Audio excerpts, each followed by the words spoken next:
پاکستان کے اس وقت کی حکومت نے قائد اعظم رحمۃ اللہ علیہ نے ہمارے ساتھ وعدہ کیا تھا کہ ڈیفینس، کمیونیکیشن اور فورن افیئرس کے علاوہ کرنسی اور فورن افیئرس کے علاوہ باقی چیزیں ان کے اپنے ہوں گی،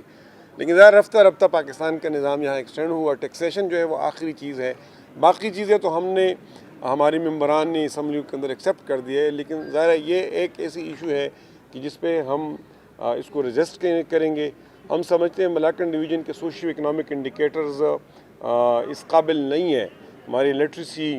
ہمارے جو ہیلتھ کے اشاریہ اور انڈیکیٹرز ہے، ہمارا جو پر کیپٹا انکم ہے،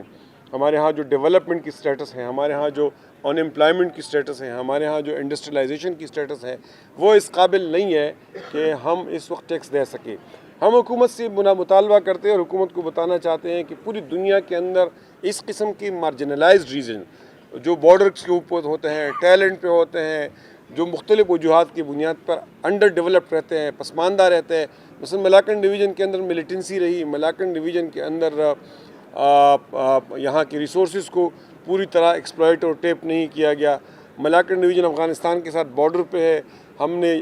جو رشیا کے ساتھ جنگ تھی اس میں بھی ہم سفر ہوئی، جو ملیٹنسی کی جنگ تھی، امریکہ کے وہاں پریزنس تھی، اس وجہ سے بھی ہم سفر ہوئیں، یہاں زلزلہ بھی آیا، یہاں فلڈز بھی آئے، ہم اس زون کے اندر بھی ہیں کہ جس میں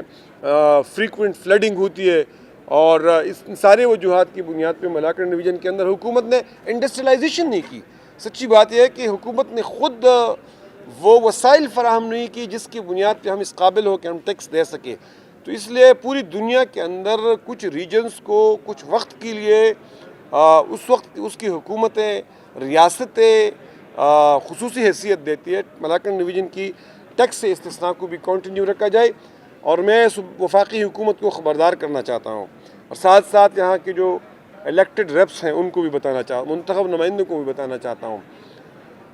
وفاقی حکومت کو بتانا چاہتا ہوں کہ ملاکن ڈویژن کے بارے میں اولف کیرو نے اپنی کتاب دی پٹھان کے اندر لکھا ہے، جو کے پی کے اندر سینئر بیوروکریٹ رہے، گورنر رہے انگریز کے، اور ان کی کتاب پٹھانوں کی تاریخ پہ اتھارٹی ہے، ایک بہت بڑی مستند تاریخ ہے۔ اس نے اپنی کتاب کے اندر لکھا ہے کہ دیر،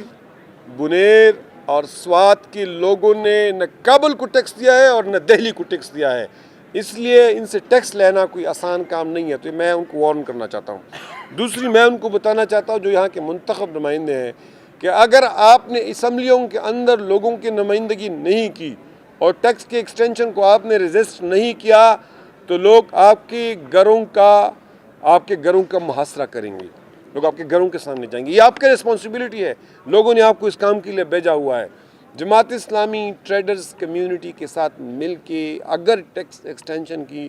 کوشش ہوتی ہے، ہم 10 جون کا انتظار کر رہے ہیں۔ 10 جون بجٹ پیش ہوگا، فائنینس بل میں اگر ہمیں استثناء نہیں ملتا ہے تو ہم حکومت کو خبردار کرنا چاہتے ہیں کہ ہم ٹریڈرز کمیونٹی کے ساتھ مل کے ایک گرینڈ موومنٹ لانچ کریں گے ٹیکسیشن کے اگینسٹ۔